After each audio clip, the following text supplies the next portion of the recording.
Hi there folks, I hope everyone's well. So today's recipe that we're going to be doing is sticky chestnut mushrooms. Yes, I know what you would normally get is sticky shiitake mushrooms, but let's face it, times are tight, especially for us. I mean, we're on a carer's budget, so there's very little money coming in, never mind the cost of living increase, never mind the massive increase to the power costs that have been happening. So this is a way of saving a little bit of money on a meal and still getting something really nice at the end. Is it the same as sticky shiitake mushrooms? No, it's not. Is it close as damn? Yes, it is. Is it worth doing to save the money? Abso-freaking-lutely, because it's still really nice. Just mouth texture wise, it's slightly different, but the flavours are still the same. So if you do make it, let me know and tell me how you got on with your sticky chestnut mushrooms. So first up, just like most of the meals, the way I show you how to do them is preparation. So we're going to prepare our mushrooms. We're looking for 250 grams of chestnut mushrooms. Give them a wee wash. Don't immerse them in water. Just give them a wee wipe with a cloth, because mushrooms are like sponges, so you don't want to soak them. So just a wee wipe with a cloth, and then we're going to half them, and then we're going to slice them. Just that. Simple as that. Reasonably thin slices. We're not looking for big chunky bites here, as you can see, just nice thin slices, and we're going to do that for all our mushrooms. And not that it's difficult, but I will repeat it from the different angle as well, just so we can see what exactly I'm doing, but it should be easy enough to follow. And from here it's just a case of repeating the process with every single mushroom until we've got all 250 grams in a bowl set aside and waiting to be used. And once you have your mushrooms prepared, to be honest, it makes sense instead of transfer them into a larger bowl. Just put them in the large bowl to start with, but it's not what I've done. It tends to be what I don't do all the time for some weird reason. More washing up. Anyway, transfer them into a large bowl, and we're going to add 3 tablespoons of corn flour to that. We're going to add it 1 tablespoon at a time and just give it light mixing together. We don't want to crumple up and destroy our mushrooms, so we're going to be gentle with our hands as we're flicking through it, just to get a light, nice dusting. We're not looking for every single part of the mushroom to be covered, just that dusting effect across them. And again, for the multiple reasons of COVID, of Brexit, of increasing food costs, I'm giving you the option here of either using crushed garlic blocks, which are the frozen style, or fresh garlic cloves. Use whichever your preference is. The fresh stuff is always that little bit stronger in taste, but there's not much in it, so you can get away with using the frozen blocks here, as I'm showing. It's why I'm demonstrating them again and again and again, because of these multiple reasons. And the exact same thing with the ginger. You can either use half a block of crushed ginger or about 3-4 centimetres of fresh root ginger, which you've peeled with a spoon. Use a spoon to peel the skin off, and then just finely chop it. So the options there for whichever one you want to use. Yes, fresh tastes fresher, but not by much. And as another part of our preparation, we're going to measure out 2 tablespoons of light brown sugar into a ramekin sort of sized dish. And now we're going to start building up a combination of ingredients ready to add all at the same time. So the very first thing we need to add to a reasonable sized bowl is 1 tablespoon of corn flour.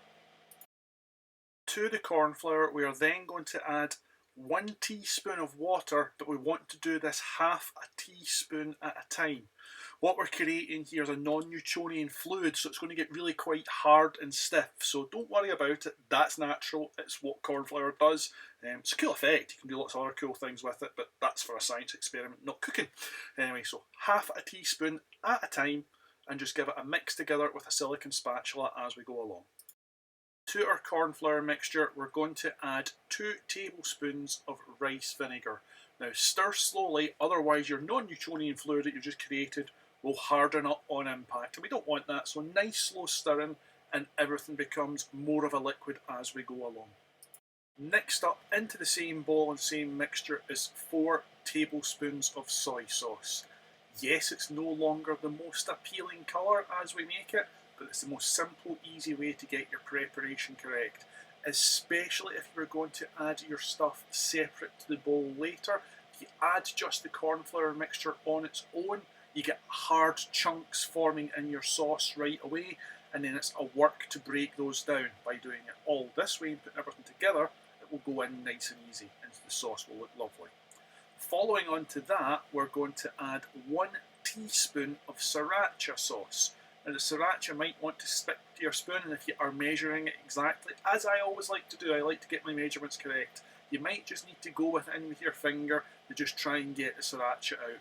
Otherwise, you can leave it just sitting in the fluid for a while, and the liquid itself will help it break off the spoon. But it depends on how soon you're using this, so you may need to go in with your finger just to get some of the Sriracha off your measuring spoon.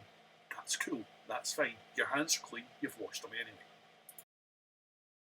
And the last thing that we need to do is prepare our spring onions. We're looking at 2 large or 3 medium spring onions. So the first thing to do is slice them along the end part of the growth, just so we're cutting into, I don't know what that area is called, and I can't think what that area is called, but the area you see on camera, because we're going to wash that. That area builds up sand and grit due to the type of soil that spring onions are grown in, or syboes, which is the Scots word, if you want to learn a little bit of a different language as we go along. So they're also known as syboes, but that little bit builds up a bit of grit, so you want to wash that in a tap after slicing it. I used to get lazy and not do that, and you really pay for it in your meal when you get a couple of little bits of grit in your meal, and that's not nice. So slice, wash, then we're going to chop them down. Nice thin slices, we don't want thick slices when it comes to our syboes, and that's it. So now we're going to add 2 tablespoons of groundnut oil to either a wok or a large non-stick sauteuse pan, or a pan of that sort of nature if you don't have either of those. And I don't know why, but groundnut oil is one of those oils that I have a major mental block with. And don't do that, don't spill your metal spoon into your non-stick, slap of the wrist.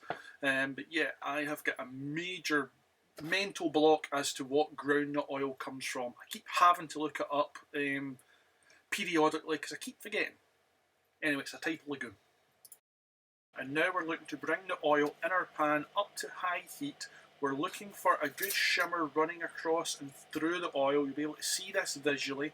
What you can then do is drop a single mushroom slice into your oil. If it starts sizzling, we're at the right sort of temperature. Drop your temperature down to medium heat. Add the rest of your mushrooms, and we're then going to cook these for 7 minutes until they're thoroughly cooked through and the nature and the texture of them has changed to what we see in the video. And as you cook these down, you're going to stir them, but you're going to stir more thoroughly at the beginning, just so we're getting everything coated and everything cooking down.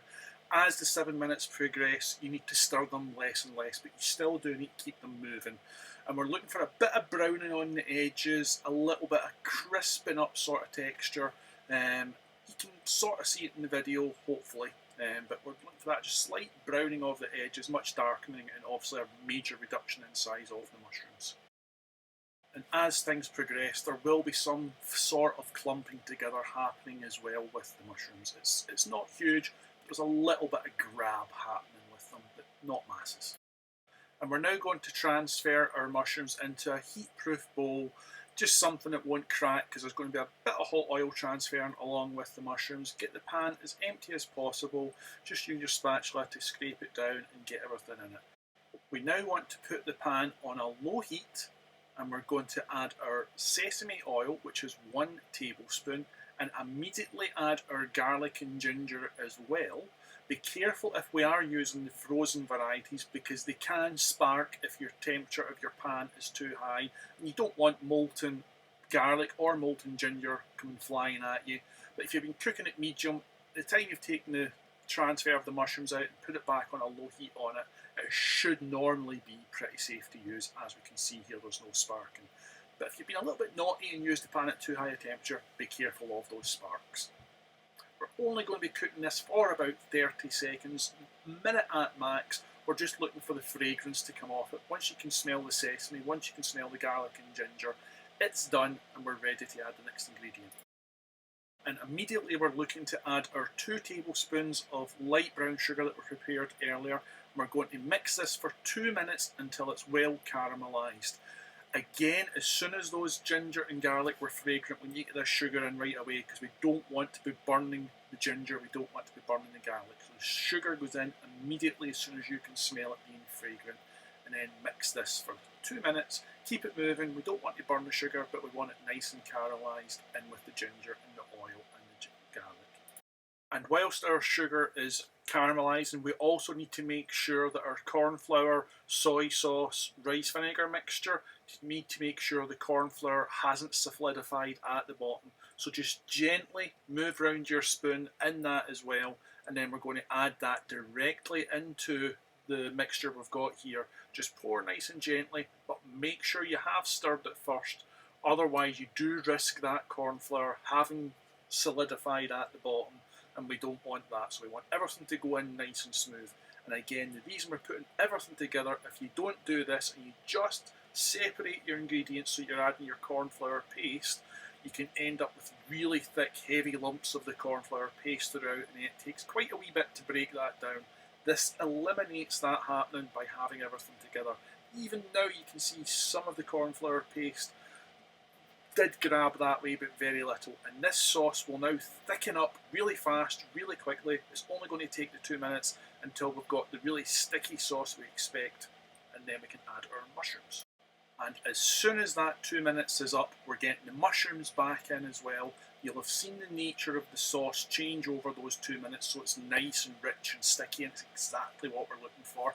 And all we're doing now is reheating our mushrooms, make sure there's enough heat still in them. It's only been 2-3 minutes since they've come out, but we want to build the heat back up in them. So 2 minutes, and then give it a nice stir about, get everything thick and coated so the sauce is all around them, and then we're ready to serve with plain boiled rice, which I'll show you how to make the boiled rice in another video, because there's no point putting that in here. That's not what we're here for. But for those that want to see boiled rice, follow the link in the bit up above and it'll take you how to make boiled rice. And we're going to serve it with our spring onion garnish, and we're also going to add some sesame seeds sprinkled nice and generously as well, just as our final garnish. So there we have it, sticky chestnut mushrooms, which I nearly lost off my plate. Let's have a wee taste of this. Don't forget your spring onion and your sesame seed, makes all the difference. Absolutely gorgeous. As I said, it's a different mouth texture than sticky shiitake mushrooms. With your sticky shiitake mushrooms, it's more gelatinous is probably how I'd describe a sticky shiitake versus the sticky mushroom. I prefer it, honestly, I prefer it. It's more of a bite. Excuse me, we'll have another bit. More of a bite, more of a as you bite into the mushroom compared to the sticky shiitake, as far as I'm concerned. If you make it, let me know, tell me what you think of it, but I'm off to have my dinner. Take care, all the best.